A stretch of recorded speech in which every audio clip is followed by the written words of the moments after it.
All right, let's go to a press conference being conducted by India's Commerce and Industry Minister Piyush Goyal on the just concluded India-New Zealand Free Trade Agreement.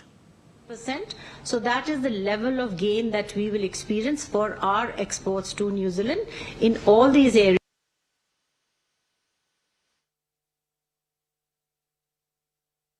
That was the press conference being held in New Delhi on the just concluded India-New Zealand Free Trade Agreement. Commerce and Industry Minister Piyush Goyal will also be addressing the media. Well, this is the 7th FTA concluded by India after the ones concluded with UK, Oman, Australia and others.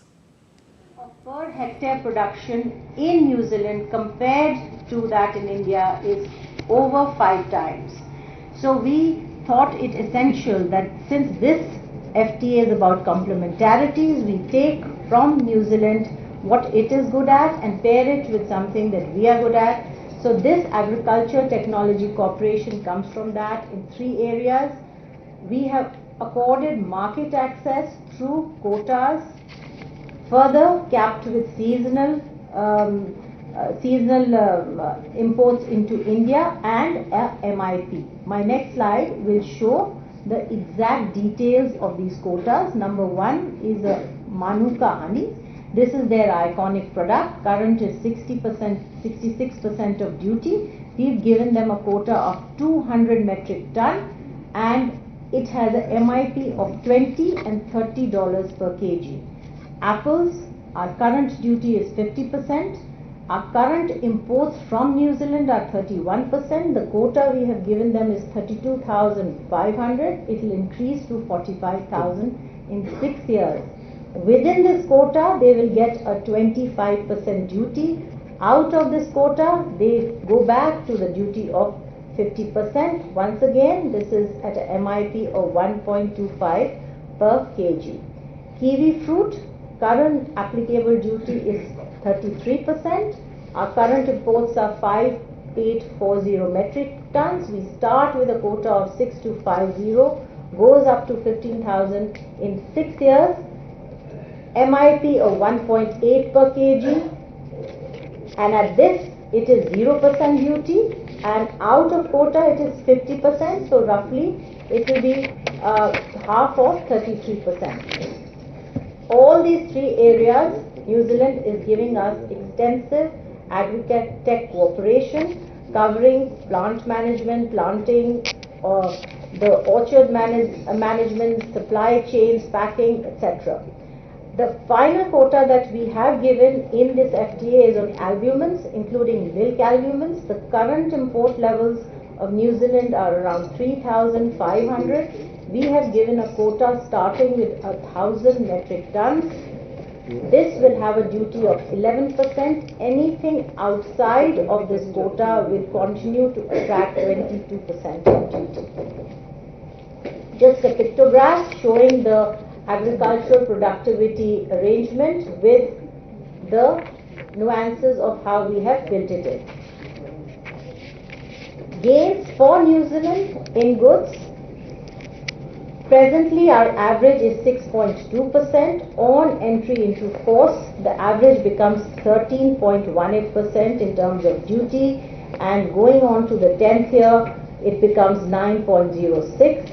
India has offered market access in 70% of the tariff lines, covering approximately 95% of the current bilateral trade value, and approximately 30% of the tariff lines in India are in exclusion. The products which have been kept in exclusion are mentioned here. Full dairy, the whole dairy chapter is in exclusion, which covers milk, cream, whey, yogurt, cheese. Animal products other than sheep meat, vegetable products, sugar, honey, animal fats, arms, ammunition, gems, jewelry, precious metals, etc. This is a broad table showing the exclusions and what is it that we have given them against each category. Exclusions, I've already covered that. Tariff elimination immediate, where they have a reduction in tariff as soon as the FTA comes into force. These are typically for wood products, for wool, for sheep, meat, leather, raw hides. This was a huge demand of our leather industry here in India. Phased over a period of time, which is petroleum oil, vegetable oil, etc. Reduction, wine, pharma, polymers, iron and steel, honey, apple, albumins is what is in quota, and this is what India has given to New Zealand. Services and mobility, key gains. This is a big takeaway from the FTA. 118 sectors have been given from the New Zealand side. This is EU plus because they have also given us audio-visual services. There is a special annex on health and traditional medicine services. In terms of mobility, a huge win for the students. There is no cap on the number of students going there. We have locked in at least 20 hours per week in terms of work rights for Indian students. So even if there's a local legislation which brings it down to 15, it still stays 20. Presently, I'll put it on the table. In November, they put in 25, but that is only there for a limited period of time. Post-study work visas goes up to 4 years in the case of a doctorate degree. Temporary employment entry, there is a quota of 5,000 visas. This again is something New Zealand has never given any other country. A comparator is China, which got around 2,000 visas. Work holiday visas is for 1,000 young Indians annually for a period of 12 months. India, from our side, has given 106 services and an MFN treatment in 45. Gains in other chapters for India. Number one, investment. New Zealand has committed to increase investment to 20 billion into India over 15 years and this is EFTA style, this comes with a rebalancing mechanism in case it doesn't get fulfilled. One thing I'd like to point out here, because for a comparison, from 2000 to 2025, New Zealand has invested roughly 90 million into India. So this is a substantive figure. We have got annexes on pharmaceutical and medical devices, which provides us expedited pathways, because now they recognize that if we have certifications from EU, UK, US, Canada, any of the regulators, then they will cut down the process for clearing our medicines, our medical devices. Presently, it takes 3 to 4 years there. IPR, this is another big win. They have agreed to amend their laws to give space to our GIs by making it in terms of EU parity. Organic primary products, we have entered into our GIs by making it in terms of EU parity. Organic primary products, we have entered into an interim MRA, and a more detailed one will be worked out. They will recognize whatever Australia has, with which we've got a full MRA. Economic and technical assistance across all areas which the two countries can help each other, including audiovisual industries. We know that the film industry is big into shooting there, tourism, sports, etc. Custom and trade facilitation, one of the things we do learn through FTAs is how to improve our systems. This is a part of that. So in this, the Indian customs, and as well as that side, has committed that 48 hours and 24 hours is what they will take to clear express shipment and perishable goods. MSMEs, a huge win, a cooperation from the New Zealand side on building linkages, incubators, and plugging in trade-related information. Rules of origin, once again, it's a balanced, robust framework. And the last, cultural, trade, traditional economic cooperation chapter is what we have built in terms of pushing our Ayush, our cultural, tribal affairs, and wellness into the New Zealand landscape. There are 7 side letters in the agreement. One is on wine, one is the working holiday visa, one is a comparable regulators which they have listed in pharmaceuticals, the other one which they've listed in medical, the letter on geographical indicators, and a side letter on MRA in organics, and a side letter on consultations related to the dairy sector in the FTA. Strategic significance, very quickly, New Zealand helps us because it's a part of the Pacific Island country, and with the tariffs coming down, now our exporters can take advantage of a combined logistics, costing, and the combined economy of, let's say, Australia and New Zealand. By 2045, it is understood that they will have a huge demand of workers, and this is an opportunity for India to position itself as a key supplier for both skilled and semi-skilled workers. Pathways have been created for our Indian traditional medicine systems, that is Ayush. New Zealand, as a developed country, is part of many networks and organizations around the world, and our FTA with them helps us leverage that. There's a tariff preference for Indian goods into New Zealand finally comes. So far, our exporters were struggling with the fact that the other countries had zero duties and we did not. So that's a plus for them. And this will help us leverage a deeper footprint in the Oceania region and work towards Viksit Bharat. Way forward, Commerce Secretary already mentioned, subject to our mutual agreement, we will be putting out the text in the coming days on an agreed date.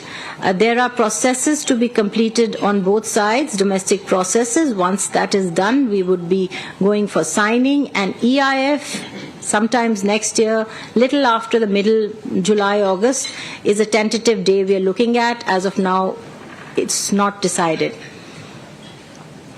A quick recap, services of mobility, already mentioned that, 20 hours a week, post-study work visa, professionals, our students get global exposure, career growth, working holiday visa, and pioneering health and traditional medicine trade there. This is, the next 4 or 5 slides are product-wise. Peak duty on agriculture and processed foods was around 5%. Now with the FTA coming in, it comes down to 0. It helps us access the New Zealand market in all these products, cereals, processed foods, textiles and clothing. Once again, the peak duty was 10%. We have exports there at 98 million. New Zealand has a larger import capacity, and hopefully with zero duties we can leverage that. Leather and footwear, similar situation, peak duty was 10%, and with this we can leverage the bigger market there. Pharmaceuticals, I have already mentioned, is a big win, and their imports are 1.4 billion in the last 3 years. Given our strength in this is an area we hope to capture. Engineering sector, it's a huge market in New Zealand of 11 billion. We are only at about 47 to 68 million in terms of our exports, and with duties now reducing to 0, this is an area which we hope to move ahead in terms of our export. And finally, the marine sector. New Zealand is traditionally more alive compared to India in the marine sector, but this is an area we can look at moving ahead on. And finally, the plastic and rubber industry, 10% peak duty, now down to 0. They have a 2.5 billion capacity to import, and our objective is to move beyond the 23 million that we are presently importing. Thank you so much. Thank you, ma'am. Now I request Minister Sir to guide us as to how to look at this landmark agreement that we have reached. Thank you, and a big congratulations to all of you and the nation under Prime Minister Narendra Modi's leadership. This is the 7th free trade agreement, all of them with developed economies. with economies with significantly larger per capita incomes than India, demonstrating that we are expanding trade relations rapidly with countries who complement the Indian economy rather than compete with India. I was just seeing Honorable Prime Minister Narendra Modi's tweet, and below the tweet in the comments, there's a very nice comment with which I would like to begin. And the person says, big move, fast execution, wasn't talk, it was intent. The FTA turns New Zealand ties from friendly to formidable, especially for trade, innovation, and youth-driven growth. One of the first few responses to Prime Minister Modi's tweet that I just read and found interesting, hence I share it with you. Friends, this is a free trade agreement with New Zealand, which is both comprehensive and forward-looking, reflecting the vision of our two leaders, Prime Minister Modi and Prime Minister Lakson, to elevate the relations to much higher strategic levels, much more comprehensively, which will not only include trade, education, R&D and innovation, services sector in a very big way, tourism, sports. It's a very multifarious engagement, particularly to benefit our farmers and dairy through technical collaboration, which will help them upgrade quality, productivity, and therefore the incomes of our farmers and dairy persons. Friends, it's a historic and landmark FTA because it's not only concluded in a record time of 9 months. With a developed economy, we are all aware it usually takes much longer. But more importantly, it has 2 or 3 very interesting elements. One, it is our first FTA which is led by a completely almost non-men team. It's a women-led FTA. The chief negotiator was our senior colleague, Joint Secretary Petal. All the track leads were largely women. And I must compliment our women of substance taking a lead in finalizing this agreement. Thank you very much. It's also our third FTA with a Five Eyes nation, Australia, UK, and now New Zealand. We are soon going to launch discussions for the terms of reference with Canada also. And we are already at an advanced stage in our discussions with the USA.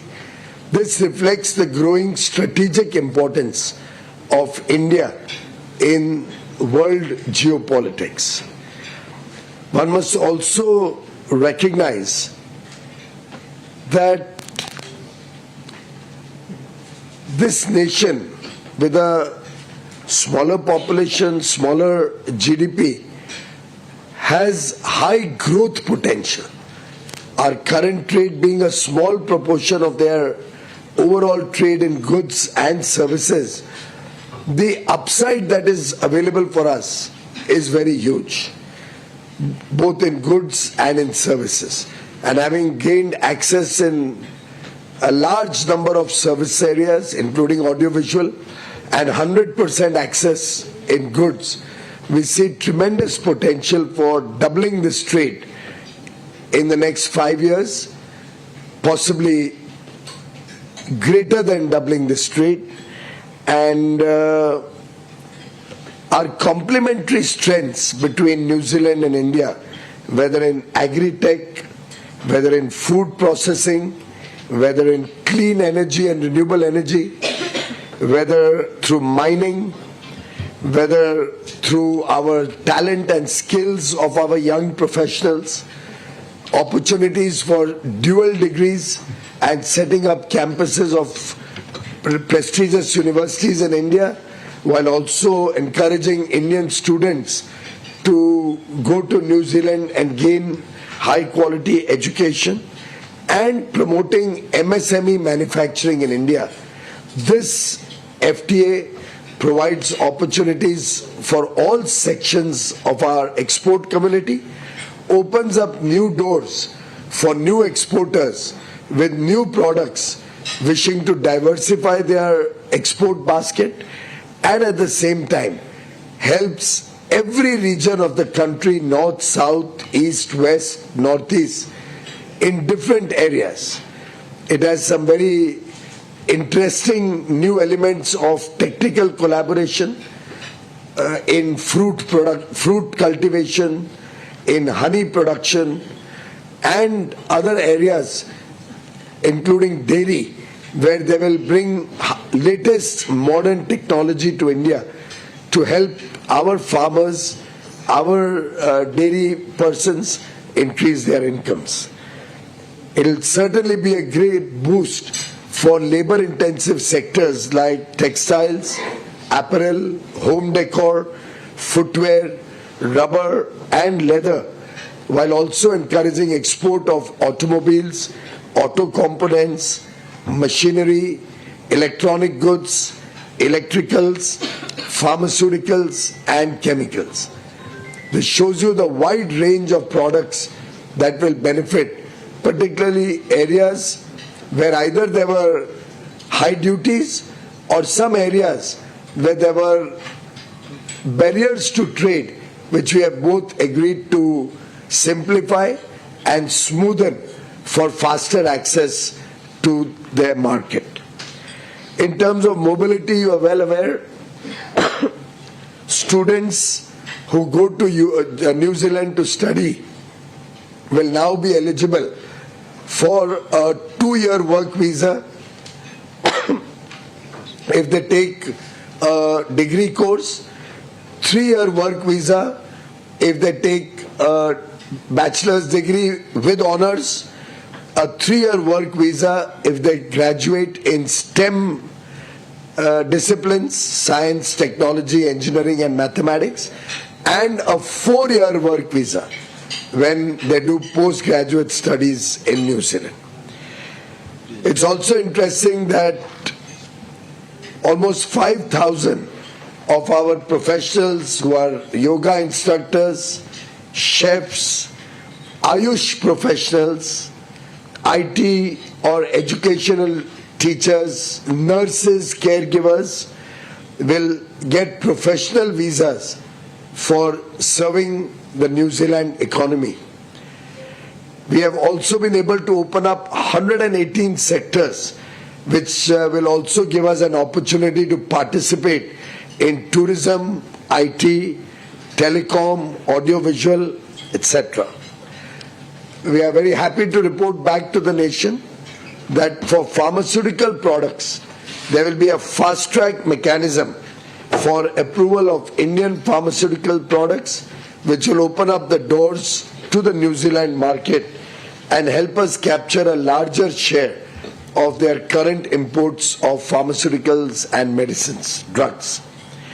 They have also agreed to mutually accept good manufacturing practices which are approved in India by US, UK, EU or Canada, so that products or companies approved by these countries will get faster access in the New Zealand market. We have also been successful in negotiating collaboration in traditional medicine, the Ayush stream of wellness and medication, and this will open up good opportunities for healthcare, preventive healthcare, wellness and traditional medicines, which is India's area of strength. Friends, our farmers stand to gain hugely, both through market access in New Zealand and through technology collaborations. Similarly, for our fishermen, our dairy persons, and giving a very small conditional TRQ, very small volume of concessional duty exports on a few products, we have been able to open up large vistas of market access and technology collaboration and benefit from New Zealand. In fact, we visited some of their farms where kiwis are produced. Many of them are run by our own hard-working farmers from Punjab and Uttarakhand. And I was amazed to see the quality and productivity. And they have assured to come down to India and help India gain similar productivity and technology benefits for our kiwi producers, for our apple producers, for our honey manufacturers, and other agricultural products, including dairy. Friends, we have been very sensitive to protect all the sectors like farmers' interests in rice, wheat, dairy, soya, and various other farmer products, agricultural products, which have not been opened up with any access. We have also been very conscious of ensuring that our MSMEs and our startups, innovators get big opportunities in New Zealand. It's a win-win agreement, and I can assure the people of India that under Prime Minister Narendra Modi's very, very focused approach and guidance towards making India a greater player on the world stage, making India's industry, farming sector, agriculture sector, and services sector an international player of relevance. We are negotiating free trade agreements and comprehensive partnerships strategically with countries who have significant incomes, with countries who offer large market opportunities, and undoubtedly these agreements will play a very important role in the Amrit Kal as we all work collectively as a nation of 1.4 billion people, as 140 crore Indians work towards our goal of Viksit Bharat 2047. Thank you. Thank you, sir. We'll take questions now. Please raise your hand, introduce yourself, and then ask one question per person to begin with. We begin with Sumita. You raise your hand first. On the New Zealand. India, New Zealand, FTA. Congratulations, sir. I'm Sumita from ET. Now, just want to understand a bit more on the commitment of investments of $20 billion that New Zealand has pledged over the next 15 years. Which sectors is New Zealand sort of prioritizing as far as these investments are concerned? Thank you. You want to better give them some information on that? Thank you. They are investing 20 billion over 15 years. Broadly, it is going to be in the area of manufacture, infrastructure, but we have left it open to them to decide which areas they would like to pursue as the time evolves. Incidentally, just want to clarify that this $20 billion we must see in the context of the size of the New Zealand economy. So far, in the last 25 years, New Zealand has only invested $70 million, 70 million. In terms of rupees, this is close to 630 crore rupees only. So they are committing to invest now 1,80,000 crores. So from 630 crore investment over 25 years, New Zealand has committed to invest 1,80,000 crores in the next 15 years. When you see this in context, you recognize what a big gain it is for India. This will open up as I said, collaboration in several sectors, particularly benefiting our farmers, our dairy, and our MSMEs. At the same time, I want you to appreciate that this will include investments in education, in sports, in service sectors, opening up large opportunities for our youth and opening up for us training facilities, skill development, and many other areas which will really help our youth, men and women, our youngsters. Incidentally, their minister, when he visited Mumbai for the second last round of our discussions, actually inaugurated a cricket sports tournament where journalists were competing against each other. So it was a tournament under the Sansad Khel Mahotsav that Honorable Prime Minister Narendra Modi and the Ministry of Sports and Youth Affairs have been encouraging all the MPs to have. And their minister inaugurated a journalists competition on cricket. A doctors competition. It was amongst doctors. We also had one separately for journalists. This one was for doctors in Mumbai. And interestingly, he chose to bat and requested me to bowl and got bowled, clean bowled on the second ball, I think. But that was on a lighter note. He has promised to practice better. I have promised that I'll have to start learning cricket, which is not a sport I'm very good at, and we're going to do one more match to celebrate the free trade agreement. Why I mention this, ladies and gentlemen, is that we are making a pitch for Olympics in 2036. We already have the Commonwealth Games in 2030.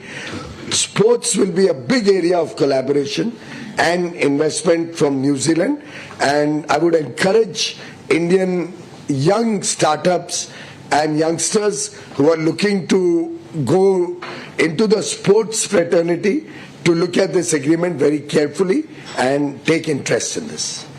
Lakshmanji. Yes, I would very much like to clarify. This is similar to the free trade agreement with the EFTA countries, the TIPA with EFTA countries, Switzerland, Liechtenstein, Norway and Iceland. This will be only in terms of FDI, long-term sustaining capital. It does not include FPI or FII money into stock market investments, which can come and go. This is FDI investment, sustainable long-term investment, and with a clawback clause similar to EFTA nations, that if they do not invest, there will be a clawback of benefits. Sir मैं लक्ष्मण से NBC आवाज से ये free trade agreement होने के बाद New Zealand के साथ हमारा bilateral trade certain time frame में 5 साल या 10 साल में कितना बढ़ जाएगा अभी के मुकाबले? 5 साल में आज के दिन जो निर्धारित किया है, हमने सोचा है कि आज के ट्रेड को हम डबल करें, गुड्स और सर्विसेज दोनों में, यानी $5 बिलियन तक लेके जाएं बायलैटरल ट्रेड को, द्विपक्षीय व्यापार को। लेकिन जो मैंने अनुभव किया है, बड़ा बिजनेस डेलीगेशन लेके मैं न्यूजीलैंड गया था और उनका भी बड़ा बिजनेस डेलीगेशन भारत आया, आपसी संबंध बढ़ाए गए, आपसी वार्तालाप भी हुआ है, और दोनों तरफ के उत्साह को देखते हुए मेरा अनुमान है कि शायद 5 बिलियन से ज्यादा हम 5 साल में अचीव कर लेंगे, और आगे चल के 10 साल का अगर हम परिप्रेक्ष्य देखें, तब तक उनकी FDI इन्वेस्टमेंट्स भी आनी शुरू हो जाएगी। उनके मन में ये भी है बड़े पैमाने पे यहाँ निवेश करके अपनी टेक्नोलॉजीज को भारत में लगाना और उसके माध्यम से पूरी दुनिया की मार्केट में भारत से अपने सामान को बेचना या अपनी सर्विसेज को लेके जाना।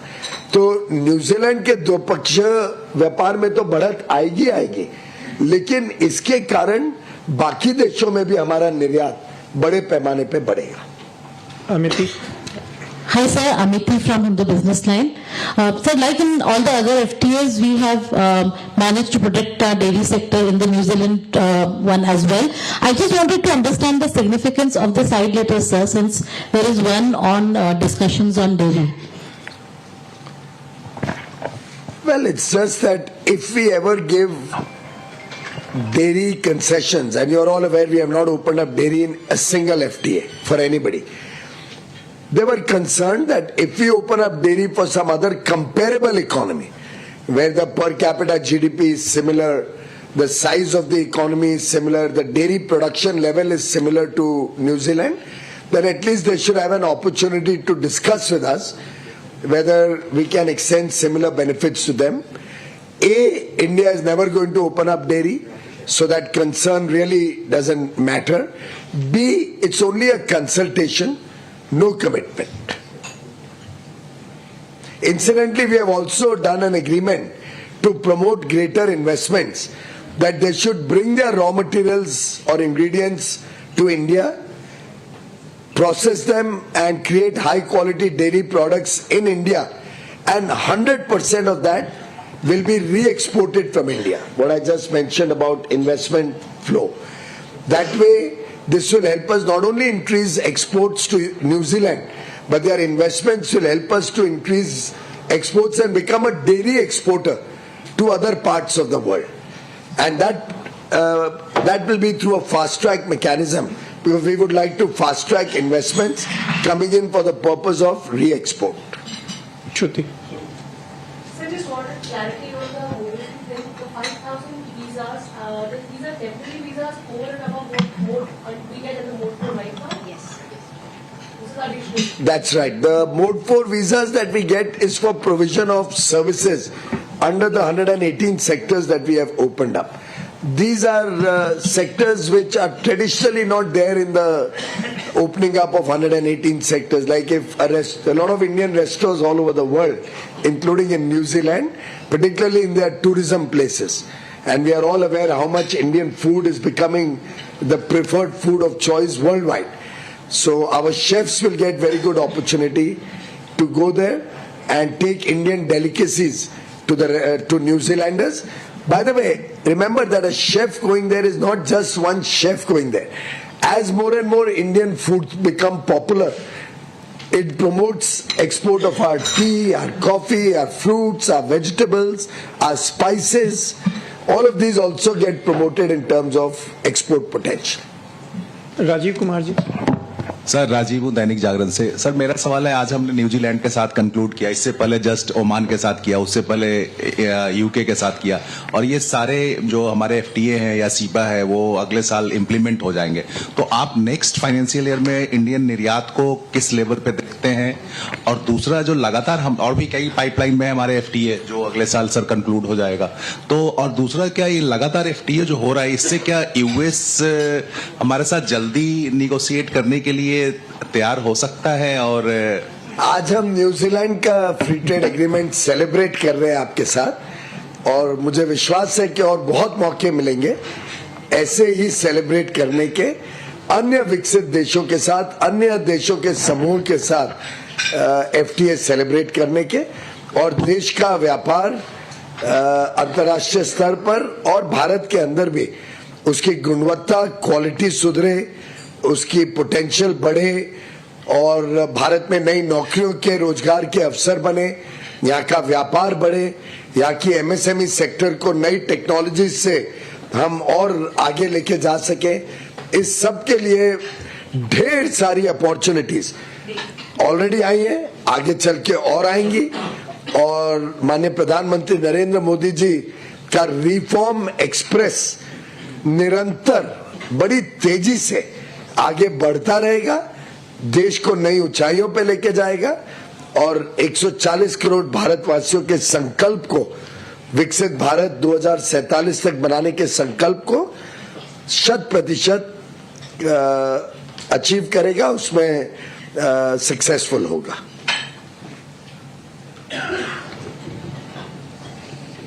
Thank you. Sir, concluding remarks by CS sir. Would you like to say something? Thank you, friends. We have lunch for you. Do join us for lunch.